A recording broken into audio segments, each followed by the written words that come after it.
Suatu malam di Las Vegas, FBI menjalankan operasi penyamaran di mana seorang bos kartel terkenal bernama Gabriel Cortez dipindahkan ke daftar hukuman mati federal. Cortez, yang dikenal sebagai bos paling berbahaya sejak Pablo Escobar, dijaga ketat dan dirantai saat dia dipindahkan ke mobil pen yang sudah menunggu oleh agen-agen federal.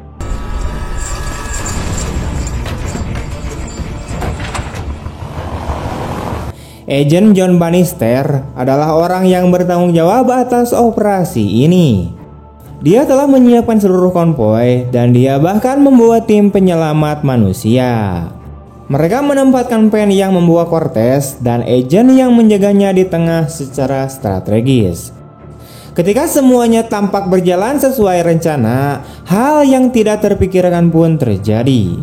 Sebuah derek elektromagnetik yang dioperasikan dari atap gedung di dekatnya mengangkat pen tersebut dari tanah.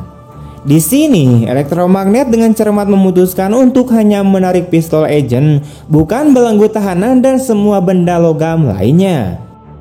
Cortez yang telah siap untuk ini tiba-tiba menyerang agen tersebut dan mulai bergulat dengannya. Sementara itu, agen John dan timnya benar-benar terpana dengan situasi yang terjadi tepat di depan mereka. Entah dari mana datangnya, seorang penembak berbaju hitam di atap pen memicu baku tembak dengan FBI yang mengakibatkan pengemudi tewas seketika.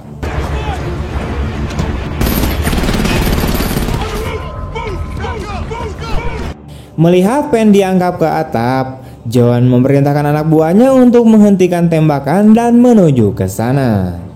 FBI dan HRT menyerbu masuk ke dalam gedung saat pen tersebut mendarat di atap. Di tengah-tengah pergulatan yang sedang berlangsung di dalam pen, anak buah Cortez meledakkan sebuah bom dan membuka pintu belakang.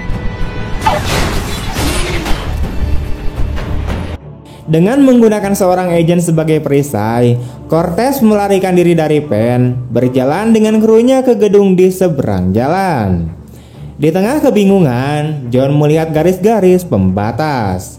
Kartel tampaknya telah memikirkan segalanya. Ketika FBI semakin dekat ke gedung, sekelompok orang berpakaian seperti tahanan mulai berlarian di sekitar area tersebut, menambah kebingungan. John yakin bahwa dia telah menangkap Cortez ketika dia menangkap salah satu dari mereka hanya untuk menyadari bahwa dia telah ditipu. Pengalihan perhatian ini membuat Cortez masuk ke dalam lift dan berganti pakaian untuk melanjutkan rencananya yang sangat terperinci.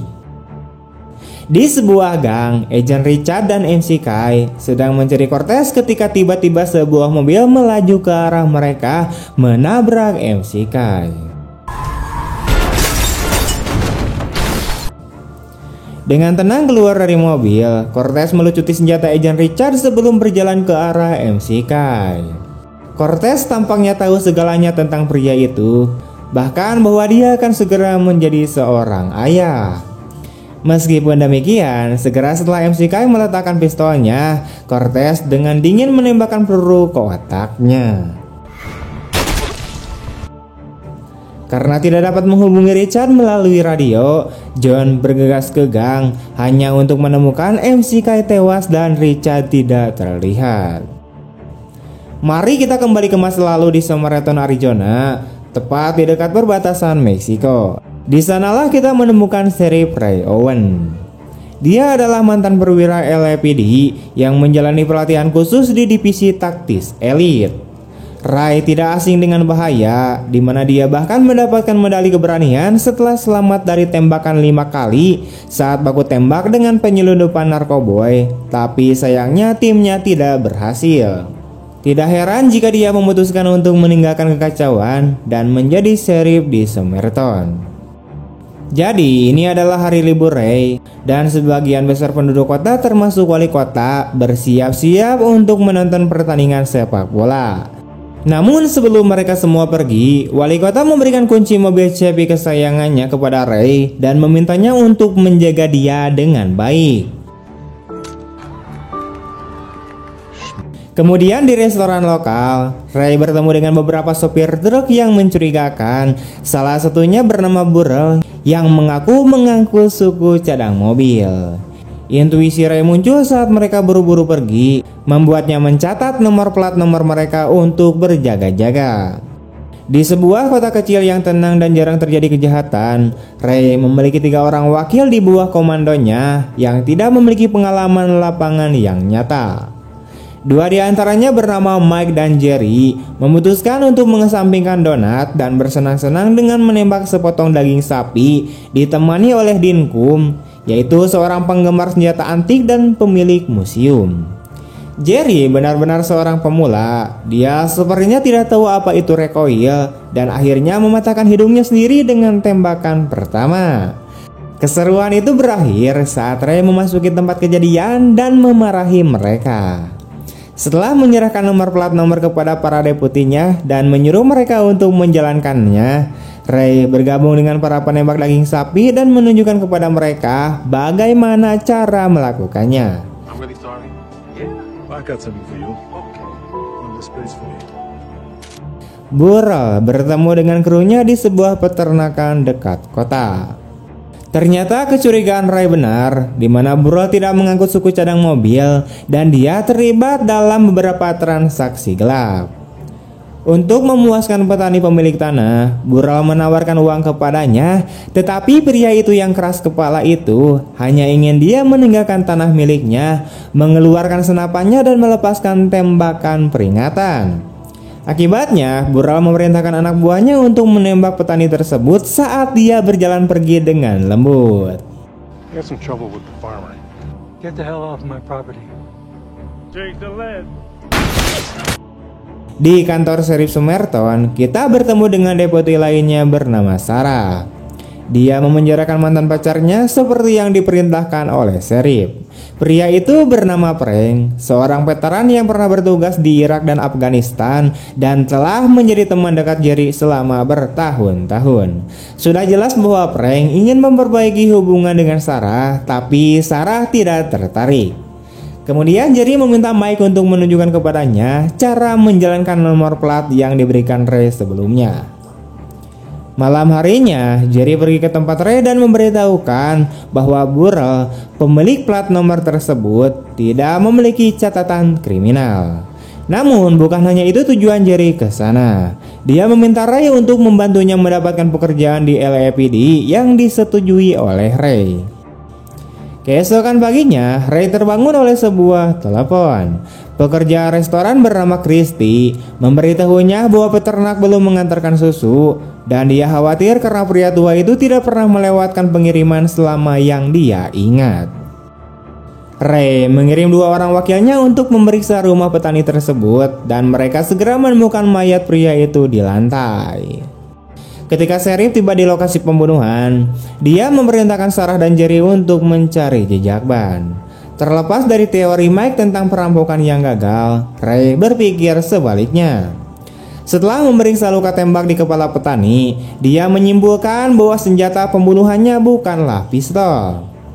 Penyelidikan lebih lanjut di area tersebut mengungkapkan jejak darah di luar rumah, di mana hasilnya Ray menyimpulkan bahwa korban sebenarnya dibunuh di luar rumah dan kemudian dipindahkan ke dalam rumah untuk menggagalkan penyelidikan. Kembali ke Pegas, John dan timnya mengetahui bahwa Cortez dan krunya terpisah di tempat parkir. Dia dan Agent Richard berada di dalam konversi R1 yang telah dimodifikasi secara khusus, monster berkekuatan 1000 tenaga kuda yang baru saja dicuri beberapa hari yang lalu. Cortez yang juga seorang pembalap profesional melaju kencang di jalanan dan tidak ada mobil polisi yang bisa menangkapnya. Agent Richard terjebak di kursi penumpang. Diborgol di pegangan kemudi sebagai Sandra menyaksikan Cortez yang mengemudikan mobilnya dengan penuh ketakutan. Atas perintah John, semua lapangan terbang dan jalur darat pribadi telah ditutup sehingga Cortez tidak punya pilihan lain selain tetap berada di jalan. Dia menelepon John melalui telepon sekali pakai dan mengancam bahwa jika dia mencoba menghentikannya, Richard akan membayar harganya.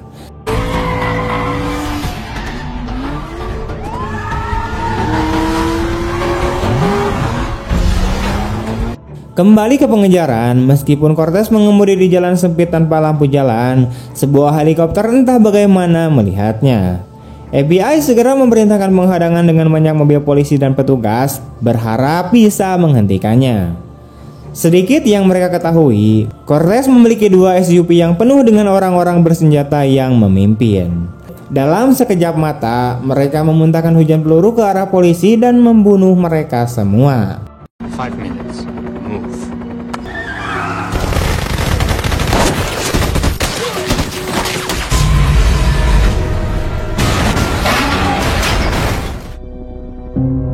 The barricade's been completely destroyed.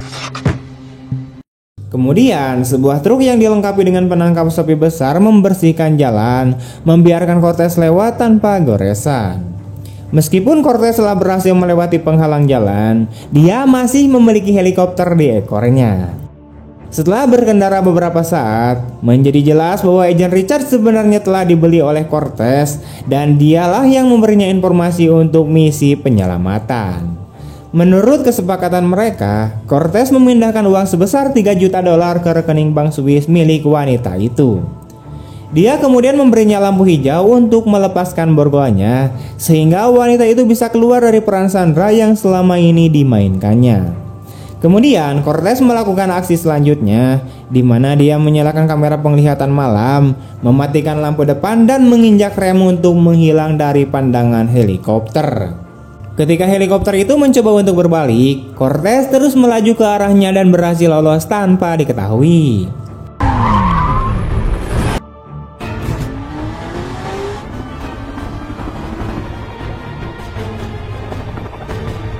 He's gone. Sekarang dia mengemudi seperti bayangan di malam hari, membuat John frustasi atas kekalahan lainnya melawan Cortez. John dengan cepat mulai mengetahui bahwa Cortez sedang menuju ke perbatasan Meksiko. Satu-satunya jalan untuk menyeberang adalah titik penyeberangan Los Algodones. Namun jalur terdekat menuju perbatasan adalah melalui Somerton dan tidak ada jalan resmi dari sana menuju perbatasan. Jika Cortez sampai ke perbatasan melalui Somerton, sebuah lembah sempit yang dalam menunggunya. Namun demikian, John memutuskan untuk menelpon Sheriff dan mengisinya. Dia berbicara dengan sombong dan meremehkan Ray, tetapi Ray menutup teleponnya. Mengetahui bahwa seorang buronan mungkin akan datang ke kota kecilnya, Ray mulai menghubungi titik-titik antara buronan, pembunuhan orang tua dan supir truk yang dia lihat di restoran. Pada saat yang sama, Jerry dan Sarah mengikuti jejak ban, dan jejak tersebut menuntun mereka langsung ke perbatasan. Di sana, Burrell dan krunya sedang bekerja keras membangun jembatan bagi Cortez untuk melarikan diri. Kemudian Ray datang melalui radio, memberitahu Sarah untuk menjauh dari orang-orang itu begitu dia mengetahui apa yang sedang terjadi. Tapi Jerry yang malang sudah terjebak dalam kekacauan. Dia terkena peluru dan jatuh ke tanah.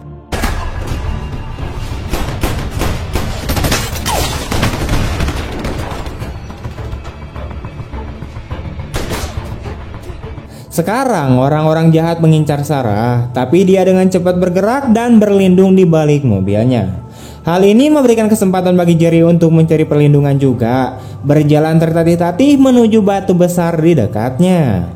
Burrell memerintahkan krunya untuk mematikan lampu dan mengenakan kacamata Night Vision. Sayangnya, Jerry bukan ahli dalam membuat rencana yang sempurna. Dia memutuskan untuk bergerak ke arah Sarah dan akhirnya terkena peluru lain. Saat menembak akan menghabisinya, Mike dan Ray tiba untuk menyelamatkannya.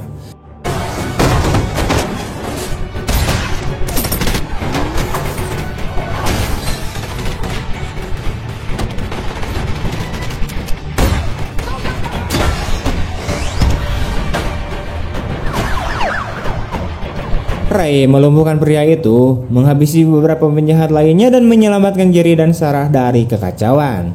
Sayangnya, Jerry tidak berhasil dan meninggal dalam pelukan Sarah.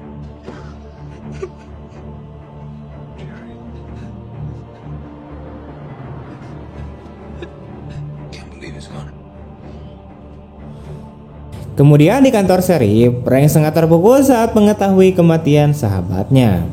Perasaannya semakin terpukul saat mengetahui bahwa kata-kata terakhir Jelly adalah meminta Sarah untuk memperbaiki keadaannya dengan Frank. Ray menelepon John beberapa saat kemudian. Meskipun John meragukannya, Ray yakin 100% bahwa buronan tersebut sedang menuju Somerton karena ia menyaksikan sebuah jembatan serbu yang sedang disiapkan di seberang lembah. Namun demikian, John mencoba bersikap seolah-olah dia memegang kendali dan kemudian berbicara kepada Ray. Namun Ray menjadi sangat marah dan menutup teleponnya lagi. John dengan cepat mengirim tim SWAT ke Somerton dan Cortez bertemu dengan mereka dalam perjalanan. Dia menginjak gas dan meleset melewati tim, melakukan putar balik dan mulai mengemudi mundur tepat di depan SUV SWAT. Sebelum mereka tahu apa yang terjadi, Cortez menginjak rem, membuat jalan untuk Suburban. Cortez kemudian melakukan putaran balik dan melaju seperti seorang bos, meninggalkan Hammer SWAT untuk menabrak kekacauan.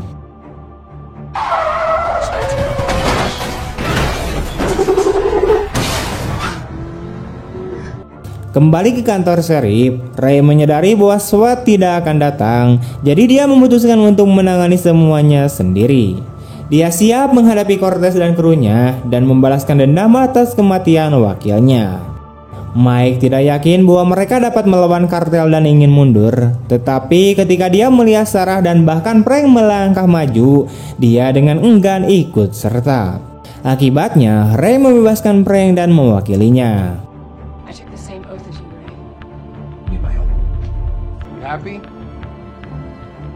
Mereka semua pergi ke tempat Dinkum untuk mengambil beberapa peralatan dari museumnya. Namun sang maniak senjata ingin menjadi wakil seperti Frank. Dia membawa semua jenis senjata, mulai dari senapan sniper hingga senapan mesin, dan bahkan senjata yang mirip mainan yang terlihat seperti yang ada di ponsel saya. Witness. What a beauty. Bring everything you got.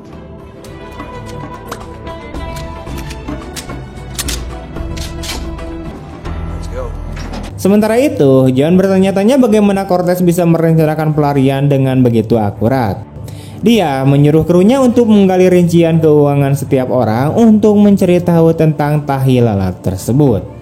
Selain itu, dia meminta foto-foto satelit langsung dari lembah untuk mengonfirmasi cerita Sheriff tentang jembatan tersebut. Ray dan para deputinya menghalangi jalan Cortez dengan memasang penghalang jalan di jalan utama kota.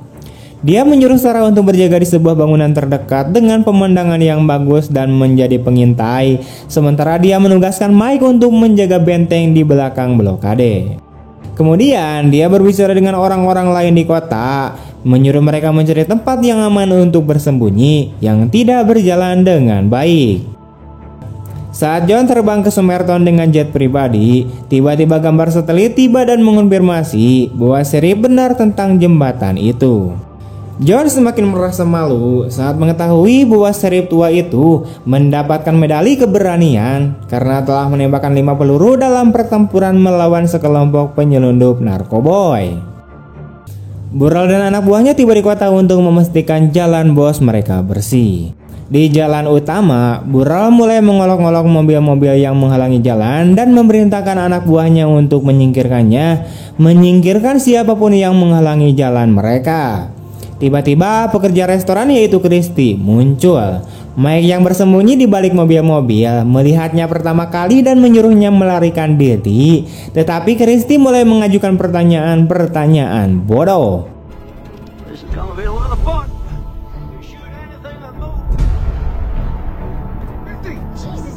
Christy, you gotta...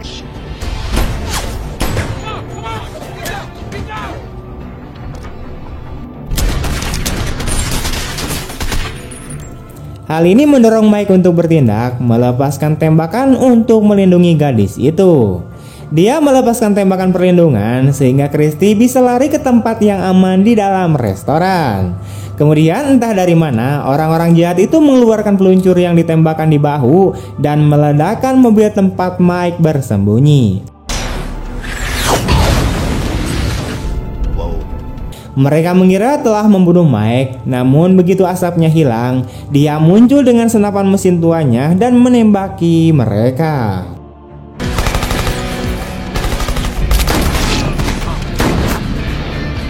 Meskipun dia berhasil mengenai beberapa orang, tembakan penembak jitu akhirnya menjatuhkannya.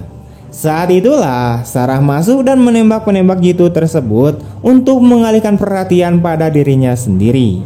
Orang-orang jahat mulai menghujani Sarah dengan peluru di tempat persembunyiannya. Salah satu dari mereka berhasil mencapai atap, tetapi tepat saat dia akan menembak, Frank tiba dengan bus sekolah. Tiba-tiba adik-adik orang ini kambuh dan dia memutuskan untuk melompat ke dalam bus dan menembak kepalanya. Frank melakukan rem tangan dengan sangat cepat, memastikan bagian belakangnya menghadap ke arah penjahat.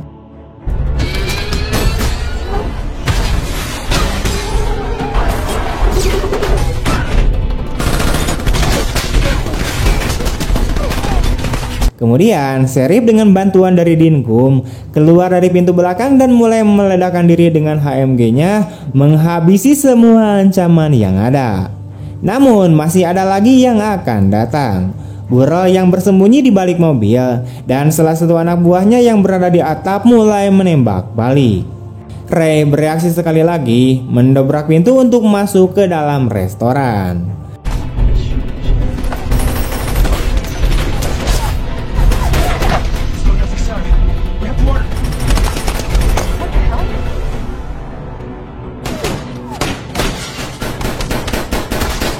Begitu sampai di atap, dia menangani penembak di atap dan menembaknya saat berada di udara.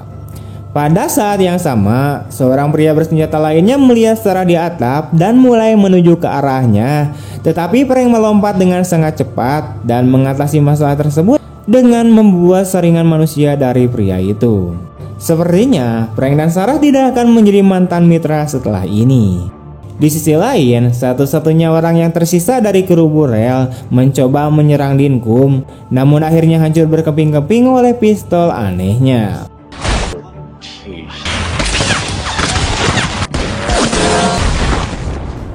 Dinkum kemudian bergegas untuk membantu Mike, namun entah dari mana Burrell menembaknya dan melukainya juga. Hal ini benar-benar membuat Ray kesal dan dia memutuskan untuk mengejar Burrell sendiri.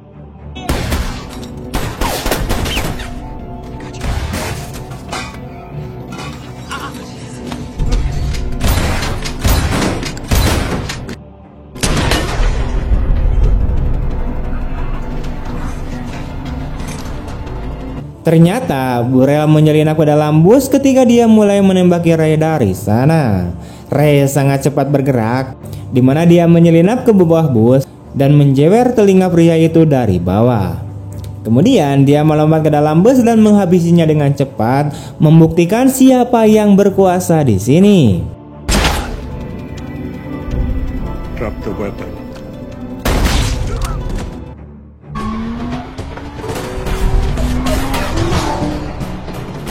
Sementara itu, Cortez tiba dengan mobilnya secepat kilatnya. Ray dan krunya mencoba untuk menghentikannya, namun dia lolos tanpa tergores. Pada saat itu, perhatian Ray tertuju pada mobil wali kota. Sebelum Cortez mencapai perbatasan, dia menggunakan bibirnya untuk mengucapkan selamat tinggal kepada Agent Richard dan kemudian menendangnya keluar dari mobil.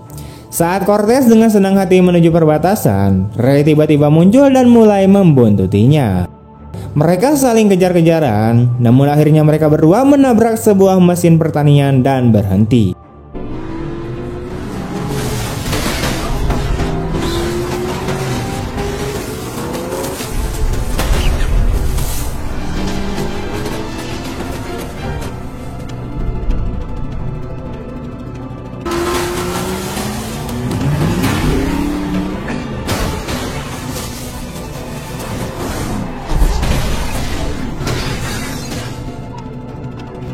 Cortez terus berjalan kaki dan akhirnya mencapai jembatan.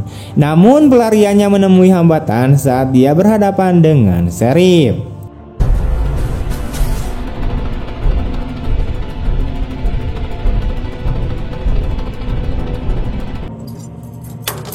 Put those on. Oh, I will. Cortez mencoba menyuapnya dengan uang sebesar 10 juta dolar, namun Ray hanya melemparkan borgol ke arahnya dan menyuruhnya untuk memakainya. Menolak untuk mematuhinya, Cortez mendapati dirinya berada dalam kebuntuan yang menegangkan dengan Sheriff.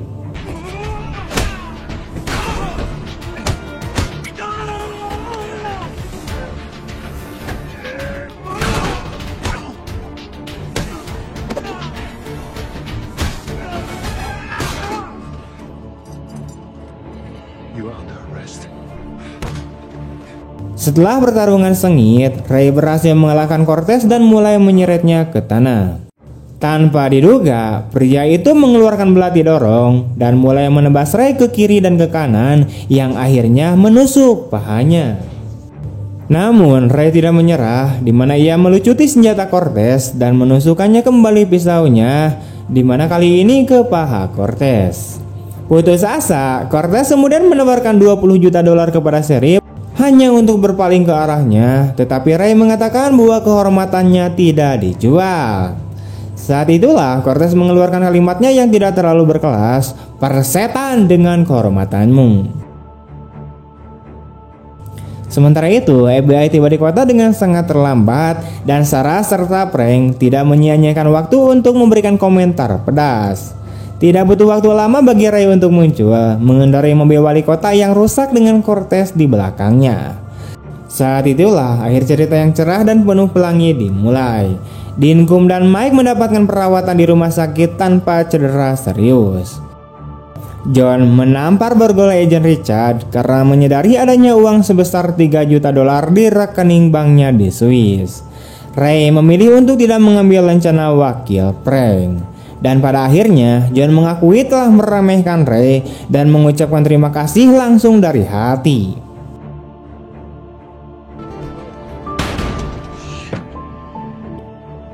And you don't give up too easy. Impressive. Schmuck.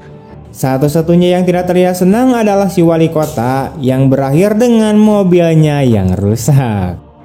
Tamat. Oke, sekian dulu untuk video hari ini. Bagaimana tanggapan kalian tentang film ini? Terima kasih banyak telah menonton sampai akhir. Sampai jumpa di video-video selanjutnya. Bye.